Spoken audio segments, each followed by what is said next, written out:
मोहतरम दोस्तों, अस्सलाम वालेकुम। दोस्तों, पाकिस्तान ने एक बार फिर अपना काला चेहरा दिखा दिया है और शिहाब भाई के साथ दोबारा फिर से धोखा हो गया है। दोस्तों, जैसा कि आप सबको भी मालूम होगा, शिहाब पाकिस्तान का बॉर्डर क्रॉस करके पाकिस्तान के अंदर दाखिल हो चुके थे, लेकिन अब फिर उनको बहुत बड़ा धोखा मिला है। दोस्तों, जैसा कि आपको मालूम है, शिहाब भाई केरला से पैदल हज का सफ़र करने के लिए पूरे इंडिया को होते हुए पाकिस्तान के करीब पहुंच गए और जब वो वाघा बॉर्डर पर पहुंचे तो उनको मालूम हुआ कि पाकिस्तान ने वीज़ा देने से मना कर दिया था, जबकि पहले उनसे कहा गया था कि आपको वीज़ा दे दिया जाएगा, आप अपना सफ़र शुरू कर दें। दोस्तों, एक मरतबा तो पहले धोखा दिया था, एक बार फिर उन्हें धोखा दिया है। इस बार इतना बड़ा धोखा दिया है कि उन्हें पाकिस्तान के अंदर एंट्री दे दी और वीज़ा भी दे दिया, और जब वो लाहौर पहुँचे तो लाहौर से उन्हें एरोप्लेन में बिठाकर ईरान ले जाकर छोड़ दिया। दोस्तों, शिहाब भाई रोते तड़पते हुए वहाँ से गए, क्योंकि उनका जो सपना था, उनका जो ड्रीम था, वो टूट गया, जिसके लिए उन्होंने इतनी दिक्कत और परेशानियाँ उठाई थी। दोस्तों, आप खुद देख लीजिए पंजाब के इमाम साहब क्या कह रहे हैं, जो कि इस सफ़र में ज़्यादातर उनके साथ रहे और उन्हें हर तरह की अपडेट भी मिलती रही। तो वहाँ के उलमा और आवाम जो है दीनदार लोग, उनसे माफ़ी के साथ कहना चाहता हूँ कि आपकी हुकूमत बददियानत हुकूमत है। और शहाब चतुर का जो हज खराब किया पैदल, आप सोच रहे होंगे पैदल कैसे खराब किया। इस नीयत के साथ चला कि केरला से मक्के पैदल चलना है। यहां जब अमृतसर से वाघा से एंट्री हुई, दूसरे दिन सुबह को उसे जबरदस्ती रोते हुए को, बिलबिलाते हुए को पकड़ के लाहौर एयरपोर्ट से ईरान की फ्लाइट में बिठा के पाकिस्तान से बाहर निकाल दिया गया। ये कौन सी मुसलमान हुकूमत है जो एक मुसलमान को पैदल चलने का रास्ता अपने मुल्क में से नहीं दे सकती। ऐसी हुकूमत होती है, इसको बोलते हैं कि डींगा हक हाँक लो इना को जिन्नियां असी न्यूक्लियर पावर हैं जी। बंदा एक थोड़े को पैदल नहीं कढ़ होया, शर्म ना डूब के मर जाओ।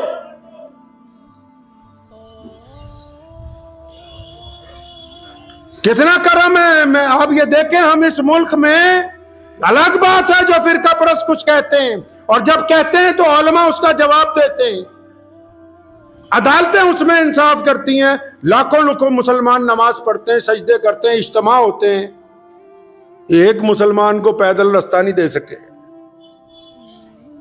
एक उसका कसूर क्या है जी कि वो भारत में पैदा हुआ, क्योंकि वो हिंदुस्तान में पैदा हुआ है जी।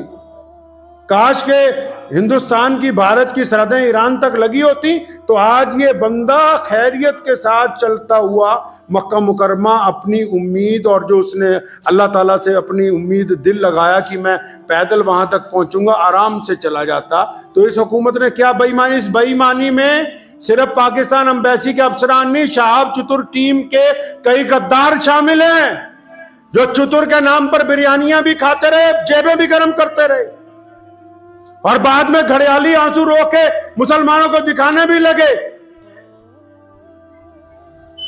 वो बेईमान यूट्यूबर गिनती के चंद ईमानदारों को छोड़ के जो सारा दिन धोखा देते हैं, बिल्कुल जैसे रसूलुल्लाह ने गेहूं की बोरी में हाथ डाला, नीचे गीला गेहूं था। जो यूट्यूबर सारा दिन झूठ बोलते हैं सिर्फ चंद चांदी के सिक्कों के लिए कि 5,000, 10,000, 50,000 आमदनी हो जाए, दबा के झूठ बोल रहे हैं, तो ये भी तो मोहम्मद रसूलुल्लाह सल्लल्लाहु अलैहि वसल्लम के उसी हुक्म में शामिल है।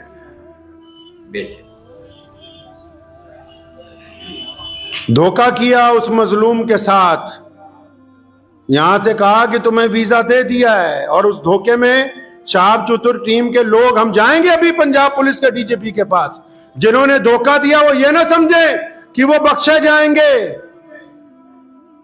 एक एक बंदे का नाम, उसके सारे फोन, उसकी डिटेलें, सब कुछ कहेंगे हम अपनी हुकूमत को कि इकट्ठी करके पता करो किस किस ने बेईमानी की है। अगर लाहौर से ईरान बाई एयर ही जाना था तो यह कौन सी इतनी मुकद्दस जमीन है लाहौर की कि हम अमृतसर से ईरान नहीं जा सकते थे।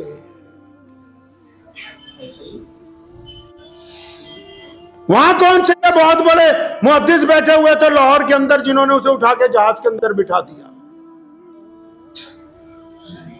आज भी यूट्यूबर झूठ बोल रहे हैं जी, सुभान अल्लाह माशाअल्लाह। वो बताओ कि रो रहा है, बताओ कि बिलख रहा है, बताओ कि उसकी उम्मीदों पर पानी फेरा गया, बताओ कि उससे बेईमानी की गई, बताओ कि शहाब चतुर को धोखा दिया गया। क्यों नहीं बोलते? एक मुसलमान के साथ बेईमानी, पूरी दुनिया के मुसलमानों को धोखा, फिर ये कहना जी असी तो मुसलमान दी सरकार है। लानत है ऐसी सरकार के ऊपर। काफिर और कहते किसको है जी?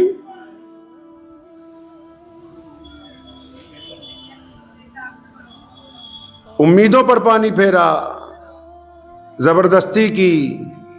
और ये 3-4 ठेकेदार बदमाश जो साथ में लगे हुए थे, जिनकी पोल इंशाल्लाह जल्दी खुलेगी, जब यूट्यूबरों के आगे जाके जी हमने ये किया जी, हमने वो किया जी, ये हमारी ऑडियो जी, ये वहां का सबूत है जी, जिन्होंने बेईमानी करके ये साजिश रची।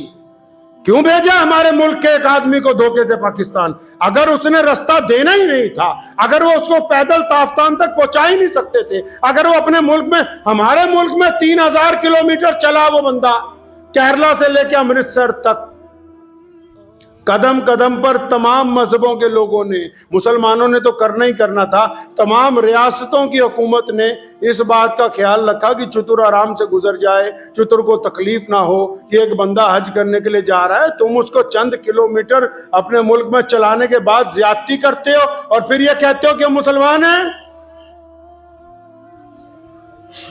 मैं वहां के भी उलमा से, जो दयानतदार लोग हैं, उनसे गुजारिश करूंगा कि जो बेईमानी कर रहे हैं वहां बैठ के, इनकी पोल खोलिए, कम से कम पता लगे कि हक पसंद कौन है, बेईमान कौन है। हालांकि जिस अंदाज से लाहौर के लोगों ने उसका इस्तकबाल किया, वो बताता था कि अवाम के दिलों में मोहब्बत है, लेकिन जिस अंदाज से वहां की हुकूमत ने उससे ज़बरदस्ती करके उसे अपने मुल्क से निकाला, ये साफ तौर पे ये बात वाज़ेह है कि वो एक कमज़ोर हुकूमत है। उन्होंने अपने मुल्क को कमज़ोर किया, अपने मुल्क के अवाम की ख्वाहिशात की तकमील की परवाह नहीं की, और एक हज पे जाने वाले के साथ बेईमानी की गई, धोखा किया गया है। और वो ज्यादा खुश ना हो जो ठेकेदार बने थे, जिन्होंने शहाब भाई को धोखा दिया, शहाब के नाम पर अपने अपने मकसद हल करते रहे। हमारे मुल्क के इस नौजवान के साथ जो बेईमानी की गई है, इसके मुतालिक इंशाअल्लाह ताला हाई लेवल इंक्वायरी होगी। आप उस रात को तो ये किस्सा इसलिए सुनाया, पूरी दुनिया परेशान है, कोई समझ रहा वहां जा रहा, कोई वहां जा रहा। अल्लाह के बंदे, इधर पहुंचा उधर बेईमानी, ये हमारा शेवा है, ये गुनाह हो गया। हिंदुस्तान में, भारत में कुछ हो जाए, पाकिस्तान का मीडिया पूरा शोर मचाएगा, ये हो गया जी, वो हो गया। तुमने एक भारत के मुसलमान के साथ क्या किया बताओ भाई? क्या किया उसके साथ तुमने? वहां क्यों रोता हुआ गया है वहां से? वो क्यों नहीं वो पैदल चल सकता था उन सड़कों के ऊपर? आज मैं जिम्मेदारी से बैठ के कहता हूं, आज अल्लाह का शुक्र इस बात पे अदा करता हूं कि 1947 में मुजाहिद आजादी रईसुल अहरार मौलाना हबीबुर रहमान लुधियानवी ने इसी जामा मस्जिद से कहा था कि इस मुल्क का क़याम ना करो, और जब हो गया फरमाया मैं वहां नहीं जाऊंगा। ये अल्लाह का शुक्र रहा कि हम इस जमीन पर हैं, गर्चे हमारी तादाद कम है, लेकिन इज्जत के साथ 5 वक्त अज़ान देके नमाज पढ़ते हैं। किसी मुसलमान के साथ कभी धोखा देने की नौबत नहीं आती है। इसलिए आप भी याद रखें, शहाब चतुर को दुआओं में तो याद रखें, लेकिन अपनी जाती जिंदगी में ये बात सीख लीजिए, अपनी जाती जिंदगी में ये बात सीख लीजिए। धोखा जिसको देंगे धोखा पलट के आएगा। चतुर का कुछ नहीं गया, अजर देने वाला अल्लाह है, उसकी नीयत पाक थी, उससे जबरदस्ती हुई है, अल्लाह के घर तक पहुंच जाएगा। लेकिन वो बदमाश चतुर के नाम पे जो ठेकेदार बने यहाँ, जो साथ में चलते रहे, जिन्होंने मुसलमानों को धक्के भी मारे, बदतमीजियां भी की, और बाद में उसको ये नहीं बताया कि वहां जा रहे हो, वहां जाते ही तुम्हें जहाज चढ़ा देंगे। और वो एम्बेसी वाले जिन्होंने उसके साथ ज्यादती की है, और चलो तुमने अपनी हुकूमत को खुश कर लिया सो कर लिया, अल्लाह ताला तो उत्ते बैठा है ना, फिर जवाब तो उधर देना है ना खुदा नू। वो तो मौजूद है ना। अल्लाह तबारक व तआला की जात तो देख रही है। तुमने जो बदमाशियां की हैं, उस मजलूम के साथ जो धोखा किया, बेईमानी की है, और ये यूट्यूबर जो झूठ बोल बोल के पैसे कमा रहे हैं, ये पैसा अस्पतालों में जाना है। एक हाजी के नाम पर झूठ बोल बोल के जो दौलत इकट्ठी कर रहे हो, ये काम आने वाला नहीं है। दौलत किसी का काम नहीं आई, और मेरे रसूल सल्लल्लाहु अलैहि वसल्लम ने दौलत को पसंद नहीं किया। इसीलिए आज जुमे की नमाज से पहले आज के खुतबे में ये बात आप हज़रात को बताई कि शहाब के साथ हुआ क्या। वो ईमानदारी के साथ चला। पड़ोस के मुसलमान मुल्क ने एक मुकद्दस सफर को बेईमान बना दिया, एक मुकद्दस सफर पर दाग लगा दिया। कभी कहा कि लेटर ले आओ, कभी कहा ईरान का वीजा ले आओ, कभी कहा आज चलेंगे कल चलेंगे। साथ में जितने लगे हुए थे खाने पीने वाले, उनकी तो मौज लग गई, उनको तो फायदा हो गया। वो कहते ना, चमन के वो खुद परस्त माली जिन्हें खिजार आस आ गई हो। समझ आई है शेर की नहीं आई? कहते जो चमन होता है ना, बागीचा, तो कोई बागीचा जब उजड़ जाता है ना, उसमें एक माली रहता है देखभाल के लिए, उसमें एक माली होता है। चमन के वो खुद परस्त माली जिन्हें खिजार आस आ गई हो, मतलब एक बाग है बहुत बड़ा, उजड़ गया, तो उसका जो देखभाल करने वाला है ना, वो कहता है भी इतना फल तो दरख्त से आ रहा है रोजाना हर सीजन में कि मेरा गुजारा हो रहा है। अगर ये बाग ठीक हो गया तो लोगों को फायदा होगा, बाग ठीक हो गया तो मालिक को फायदा होगा। चमन के वो खुद परस्त माली जिन्हें खिजार आस आ गई हो, वो क्यों कर ये दुआ करेंगे चमन में फसलें बाहर आए। मताए गुलशन कुछ ऐसी बाटी, चतुर के वफादार दोस्तों ने ना उनके दामन में फूल पहुंचे ना इनके दामन में खा।